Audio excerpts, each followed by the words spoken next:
Assalamualaikum warahmatullahi wabarakatuh. Hadirin sahabat subscribe yang dirahmati oleh Allah SWT, mari kita tawajukan diri kita untuk mendengarkan satu kisah, yaitu kisah tobatnya Sayyidina Ka'ab bin Malik radhiyallahu anhu karena tidak ikut dalam perang Tabuk.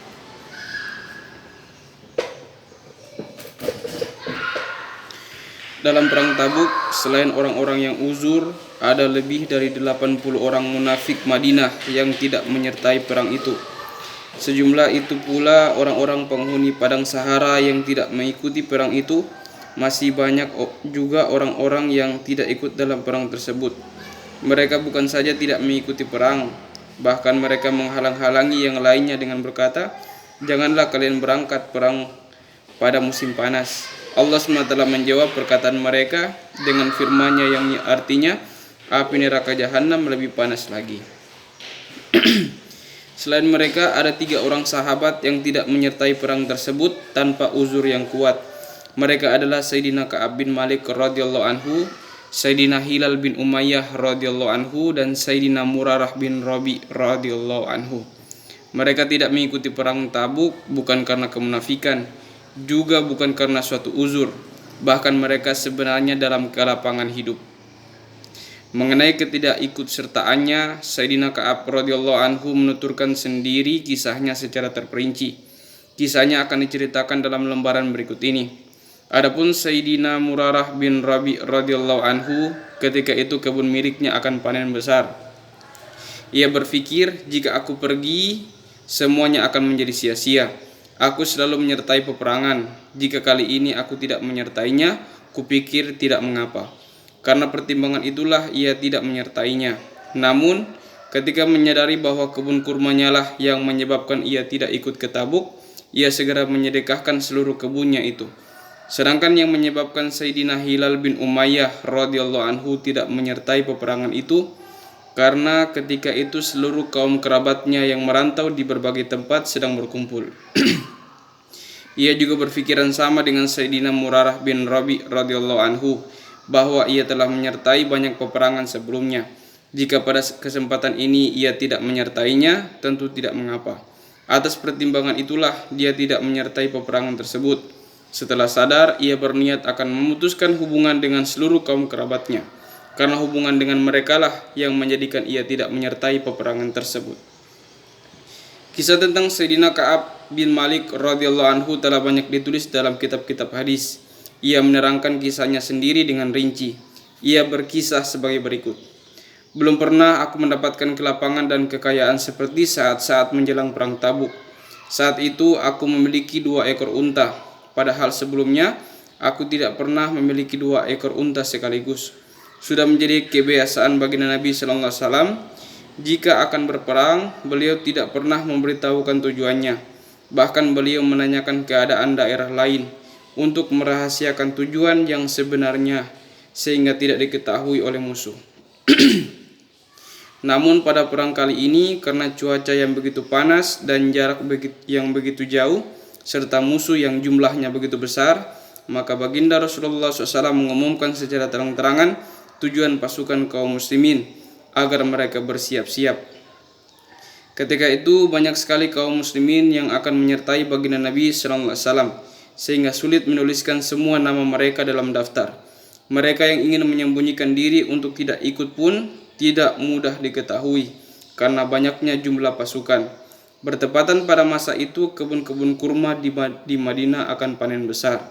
Setiap pagi aku ingin mempersiapkan perlengkapan perang. Namun sampai sore hari, keinginanku itu belum terlaksana. Terlintas dalam pikiranku bahwa aku telah mendapatkan kelapangan, sehingga jika aku bersungguh-sungguh, kapan saja aku tentu dapat menyusul pasukan itu. Akhirnya, ketika baginda Nabi sallallahu alaihi wasallam berangkat ke medan perang beserta kaum muslimin, aku masih belum membuat persiapan. Lagi-lagi terfikir olehku bahwa dengan 1-2 hari persiapan, aku tentu dapat menyusul. Seperti itulah aku menunda-nunda hingga diperkirakan baginda Nabi sallallahu alaihi wasallam telah tiba di tempat tujuan. Saat itu aku telah berusaha, namun ternyata perlengkapan belum siap juga. Ketika kuperhatikan keadaan sekeliling Madinah Thayyibah, ternyata yang kulihat hanyalah orang-orang yang sudah dikenal kemunafikannya dan orang-orang yang uzur. Setelah baginda Nabi SAW beserta rombongan tiba di Tabuk, beliau bertanya, "Mengapa Ka'ab bin Malik tidak kelihatan?" Seorang sahabat menjawab, "Ya Rasulullah, harta dan kesejahteraannya telah memikat dirinya." Sayyidina Mu'az radhiyallahu anhu menyaut, "Itu tidak benar. Selama ini kita mengenal Ka'ab seorang yang baik." Namun baginda Nabi SAW diam saja tanpa mengucapkan sepatah kata pun. Beberapa hari kemudian, ku dengar berita kepulangan baginda Nabi SAW. Aku langsung merasa takut dan cemas. Terlintas di dalam hati untuk memberi alasan bohong, semata-mata untuk menghindari kemarahan baginda Nabi SAW. Dapat saja aku berbohong, lalu di kemudian hari aku akan meminta kepada beliau untuk memohonkan ampunan kepada Allah SWT untukku. Aku pun bermusyawarah dengan setiap keluarga yang berpengalaman. Tetapi setelah mendengar baginda Rasulullah SAW benar-benar telah tiba, maka keputusan hatiku adalah tanpa kejujuran aku tidak akan selamat. Aku pun bertekad akan berkata jujur. Telah menjadi kebiasaan mulia baginda Nabi SAW, setiap kembali dari perjalanan, mula-mula beliau akan masuk masjid, lalu sholat tahiyatul masjid 2 rakaat, dan duduk sejenak memberi kesempatan kepada orang-orang yang ingin bertemu. Begitu baginda Nabi SAW duduk, maka kaum munafik langsung mendatangi baginda Nabi SAW dan mengemukakan berbagai alasan serta sumpah palsu mereka. Secara lahir, baginda Nabi SAW menerima alasan mereka, namun secara batin beliau menyerahkan kepada Allah SWT. Kemudian tibalah giliranku. Aku mendekati beliau dan memberi salam kepada beliau. Sambil berpaling, beliau tersenyum hambar tanda kemarahan. Aku berkata, "Ya Rasulullah, engkau berpaling dariku. Aku bersumpah, aku bukan munafik dan tidak ada keraguan sedikit pun dalam keimananku." Beliau bersabda, "Kemarilah." Aku pun mendekatinya. Beliau berkata, "Apa yang menghalangi kamu? Bukankah kamu sudah membeli unta-unta?"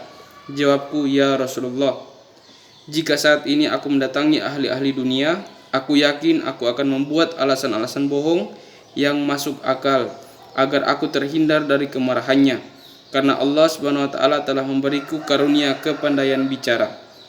Namun yang aku hadapi sekarang adalah Tuhan. Aku faham jika aku berbohong, walau Tuhan menjadi rela kepadaku, namun sebentar lagi Allah SWT pasti akan memurkaiku.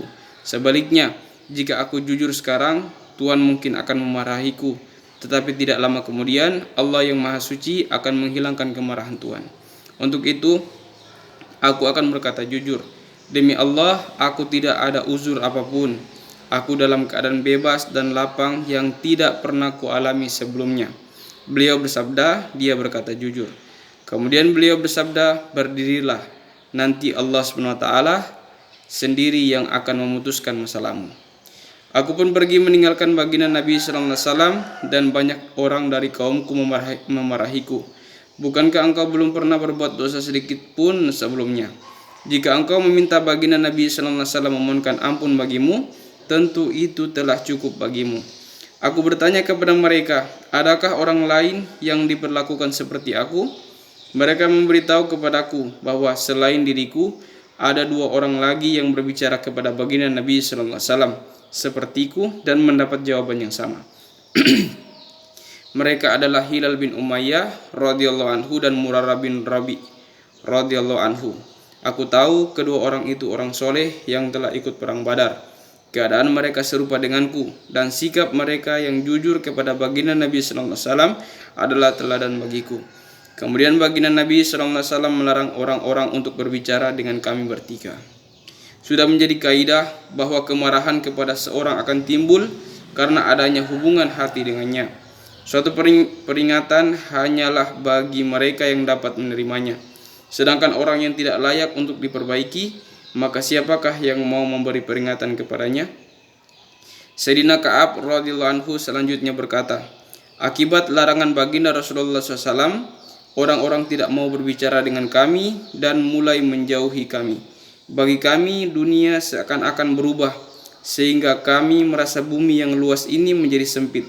Semua orang menjadi asing bagi kami, dan yang paling mengganggu pikiranku adalah aku khawatir jika aku meninggal dunia saat itu, apakah jenazahku akan disolatkan oleh baginda Rasulullah SAW atau tidak. Yang lebih aku takutkan lagi, jika baginda Rasulullah SAW lebih dahulu wafat, aku akan selamanya dalam keadaan seperti ini, tanpa seorang pun berbicara denganku, dan tak seorang pun yang berani menyolatkan jenazahku. Siapakah yang berani menentang perintah baginda Nabi SAW? Demikianlah keadaan kami selama 50 hari. Sejak awal, 2 orang kawanku hanya berdiam di dalam rumah, sedangkan aku yang paling tegar di antara mereka, aku masih berjalan ke pasar dan ikut berjamaah di masjid.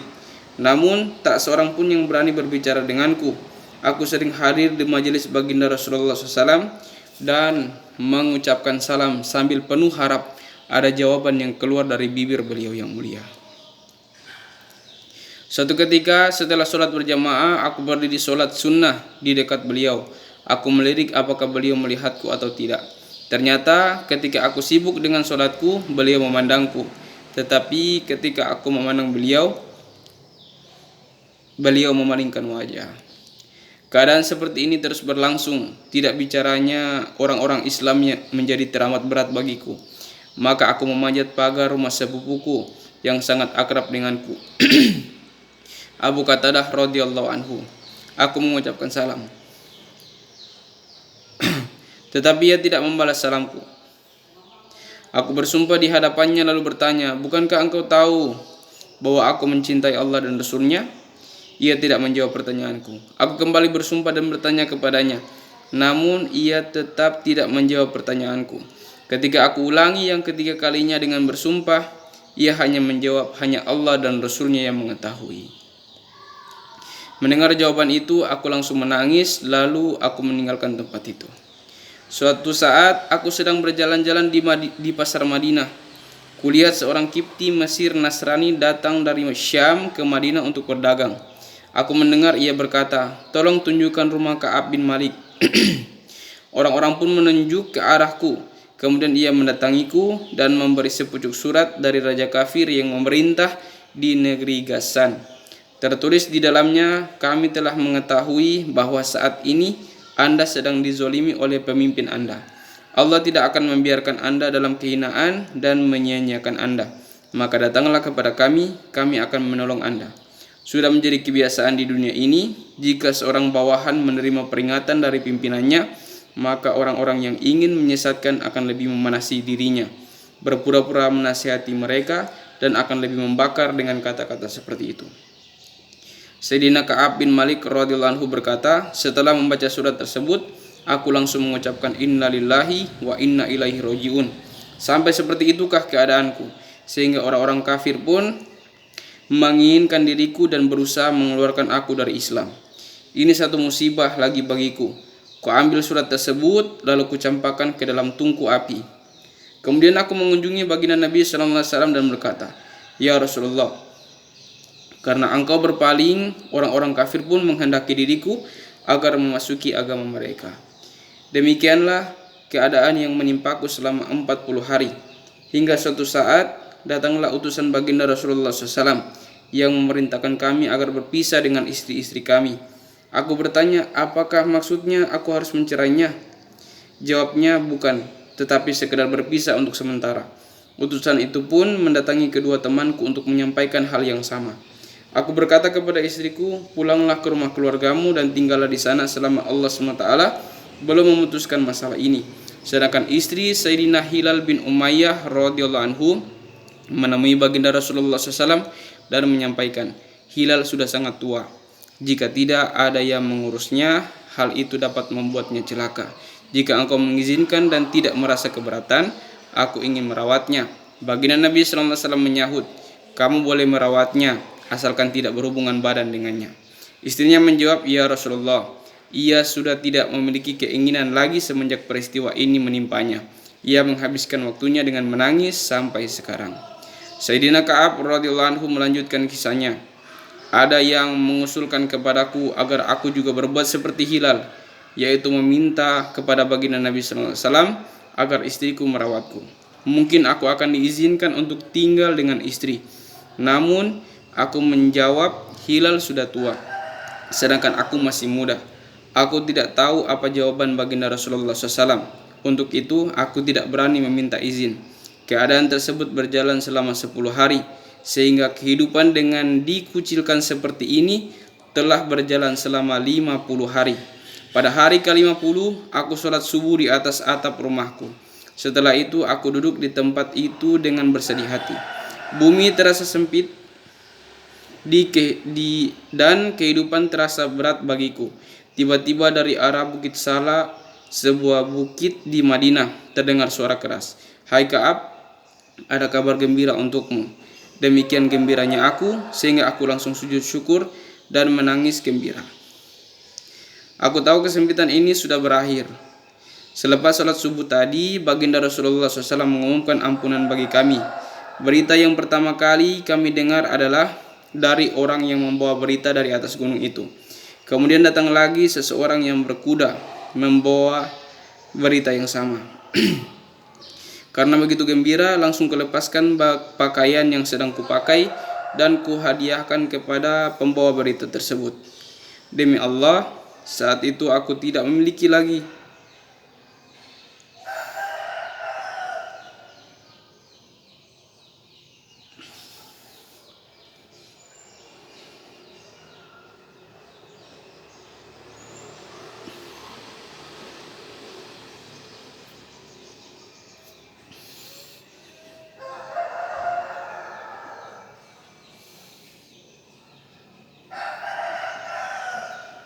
Demi Allah, saat itu aku tidak memiliki lagi pakaian kecuali pakaian yang kupakai itu.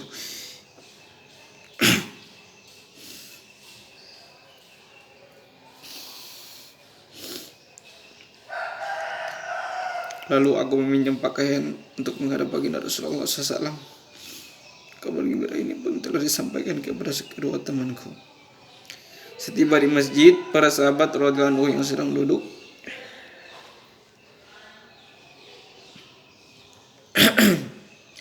Setibanya di masjid, para sahabat radhiyallahu anhu yang sedang duduk mengelilingi baginda Nabi SAW berlarian ke arahku untuk memberi selamat kepadaku.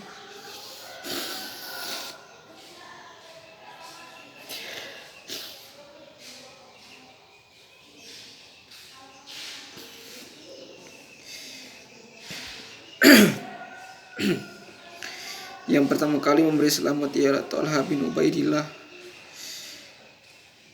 radhiyallahu anhu.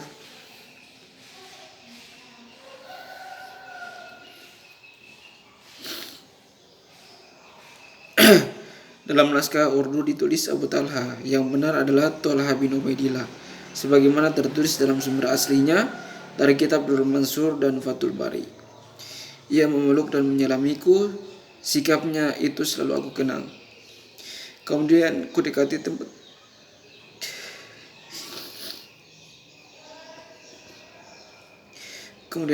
tempat duduk baginda Rasulullah SAW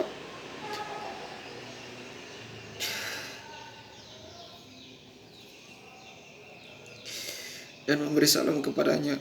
Tampak wajah beliau berseri-seri dan memancarkan cahaya kegembiraan. Wajah baginda Nabi SAW yang penuh berkah pada saat bergembira akan bercahaya seperti bulan purnama. Aku berkata, ya Rasulullah, untuk menyempurnakan taubatku, aku ingin menjadikan seluruh kekayaanku di jalan Allah. Sebab harta inilah yang telah menjerumuskanku ke dalam musibah besar. Beliau bersabda, nanti kamu akan mengalami kesulitan. Sebaiknya sisakan sebagian harta itu untukmu. Maka aku sedekahkan seluruh hartaku kecuali harta rampasan yang kuperoleh di Khaybar. Aku merasa bahwa kejujuranlah yang telah menyelamatkanku. Oleh sebab itu aku berjanji akan selalu berkata jujur. Dari kitab Durrul Mansur dan kitab Fathul Bari. Faedah, demikianlah teladan ketaatan para sahabat radhiyallahu anhum, kekuatan agama dan ketakwaan mereka kepada Allah SWT. Meskipun sebelumnya mereka selalu mengikuti berbagai peperangan, namun karena sekali saja tidak mengikutinya, mereka mendapatkan hukuman berupa pengucilan selama 50 hari. Walaupun demikian, mereka tetap menjalaninya dengan penuh ketaatan dan keridhaan. Harta yang menyebabkan mereka lalai, mereka sedekahkan di jalan Allah SWT. Peringatan Allah SWT dan berpalingnya baginda Nabi SAW menjadikan orang-orang kafir menyangka iman mereka menjadi lemah, sehingga orang-orang kafir menghendaki agar Sayyidina Ka'ab bin Malik radhiyallahu anhu menjadi murtad. Tetapi ternyata iman mereka tetap teguh. Kita juga orang Islam, firman Allah SWT dan sabda baginda Rasulullah SAW ada di depan kita. Namun perintah Allah SWT yang paling besar setelah iman, yaitu sholat, berapakah di antara kita yang mengerjakannya? Orang yang mengerjakannya pun bagaimana cara mengerjakannya, apalagi zakat dan haji yang memerlukan pengorbanan harta. Jadi alhamdulillah, setelah membacakan satu kisah yang cukup panjang, yaitu kisah taubatnya Sayyidina Ka'ab bin Malik radhiyallahu anhu karena tidak ikut dalam perang Tabuk. Saya ini sangat menyedihkan, sangat sedih kalau dibaca kisah ini. Pasti kalau ada yang pasti akan menangis. Mudah-mudahan apa yang kita dengarkan ini kita niat amal dan sampaikan kepada orang yang belum sempat mendengarnya. Untuk lebih sempurnanya majelis ini, kita tutup dengan doa kepada majelis. Subhanallah bihamdihi, subhanallah bihamdika, asyhadu an la ilaha illa anta, astaghfiruka wa atubu ilaik. Assalamualaikum warahmatullahi wabarakatuh.